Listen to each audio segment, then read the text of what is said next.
ले लिए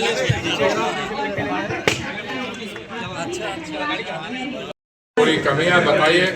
बस मैं सर इतना पूछना चाहता हूँ जी। कि विंग पेट्रोलियम किसी भी अर्थव्यवस्था के बारे आप अगर सोचेंगे तो एक बहुत अच्छा इंडिकेटर ये होता है कि उसमें एनर्जी कंजम्पशन कितनी है।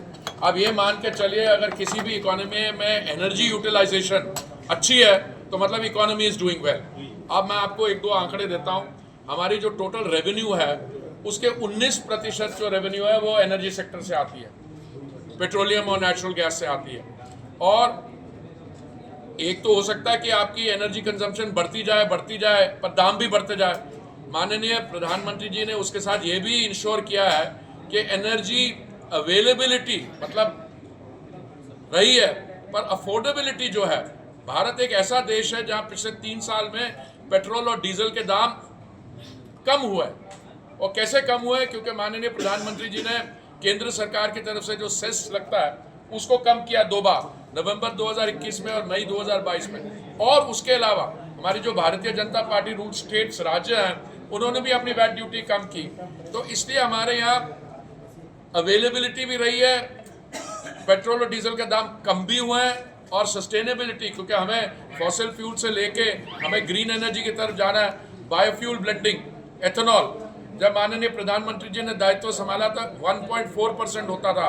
आज जो 20% ब्लेंडिंग का टारगेट था 6 साल बाद का, वो हमने अभी कर लिया।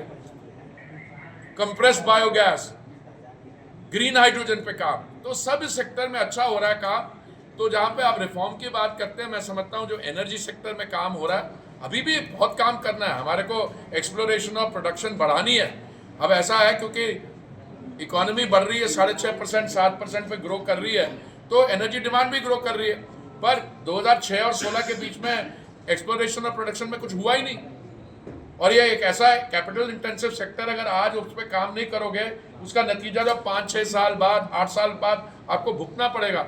इसलिए हम आने वाले समय में वो भी बढ़ाएंगे, बायोफ्यूल ब्लेंडिंग भी बढ़ाएंगे, ग्रीन हाइड्रोजन भी काम करेंगे कि आने वाले समय में, अभी ऑलरेडी हम विश्व भर में 5वें स्थान पे हैं एज ए अर्थव्यवस्था, अभी जल्दी 4थे स्थान पे पहुंच जाएंगे।